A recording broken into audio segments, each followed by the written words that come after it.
Porque também já teve uma época que o HIV, bem no começo, assim, década de 70, por aí, anos 60, 70, eles achavam que era restrito à população LGBT, né, dos Isso, gays, exatamente, homossexual. é. E hoje a gente sabe que não, né, que independente da orientação sexual, a pessoa tem um risco de ter o HIV. Inclusive, pessoal, não precisa necessariamente do ato sexual. Existem outras formas a gente contrair a doença. E a gente vai falar sobre isso, Isso. tá? Então, assim, é uma doença que todos precisamos estar atentos em relação a isso. Até mesmo a gente, que é profissional de saúde, eu costumo dizer, a gente da enfermagem, a gente tem risco. Claro. Porque o HIV é uma doença que ele se esconde por muito tempo.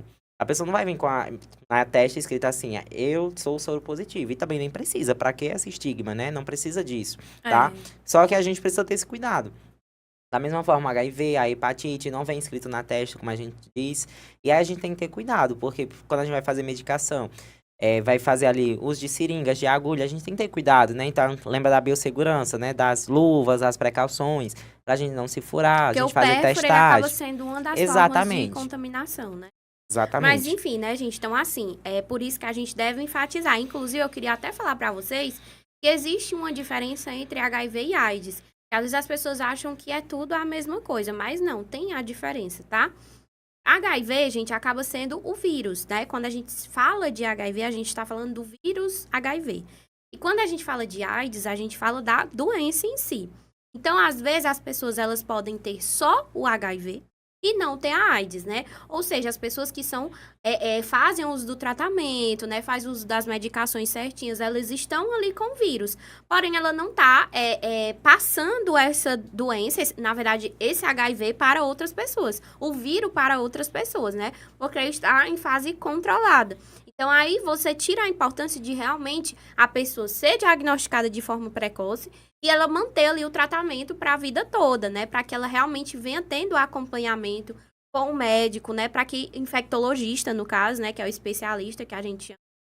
E aí, ela tendo o acompanhamento, ela consegue viver a sua vida normalmente, tá, gente? Inclusive, eu tenho um amigo muito próximo, né, que ele tem, tá certo? E assim, ele consegue manter a vida dele normalmente, né? Ele tem um namorado, né? Ele tem realmente uma vida sexual ativa, mas ele não tá transmitindo. Por quê? Porque ele faz o tratamento certinho, ele não tem, assim, problemas de saúde em relação a imunidade baixa. Não, por quê? Porque ele tá tendo ali o acompanhamento recorrente, né? Então, todo mês ele vai direitinho para as consultas, faz exames de rotina. Então, assim, não é o fim do mundo, né? Você ser diagnosticado com HIV não é o fim do mundo. Inclusive, eu sempre falo, né, os meus alunos em sala de aula, em campo de estágio, eu falo, gente, acolham as pessoas que chegam para você e dizem, eu tenho HIV.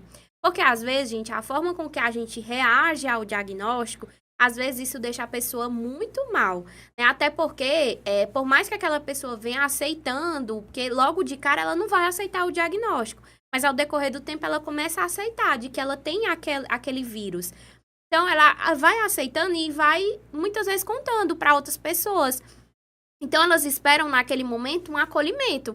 É o mínimo que a gente pode fazer, né? Sem julgamento, sem olhar com cara desnecessária, né? Porque, às vezes, você não fala, mas você olha, tipo, né? Sem conversinhas, picuinhas de estar comentando uma pra outra, né? Batendo assim no ombro. Não, tá, gente? O que você pode fazer como profissional da saúde é acolher aquela pessoa, né, que está ali com o HIV e também você pode se prevenir utilizando o quê? Luvas. Se vai fazer um procedimento do paciente, vai ter contato ali com o sangue do paciente, utiliza luvas, ponto final. Você não precisa dar tanto para aquele paciente, mas o pouco que você vai dar vai ser o suficiente para ele se sentir acolhido por você. Tá? Então, sem realmente tratar esse paciente de forma diferenciada. Ele não quer que você trate ele como se ele fosse um rei, uma rainha. Ou então com pena, né? Tem gente que diz assim, nem com o pena. bichinho, a bichinha, Exatamente, né? nem com esse sentimento de pena, nem de mais e nem de menos. Ele quer ser uma pessoa comum, tá? Então, acolhe ele igual como você faz com os outros, Isso. certo?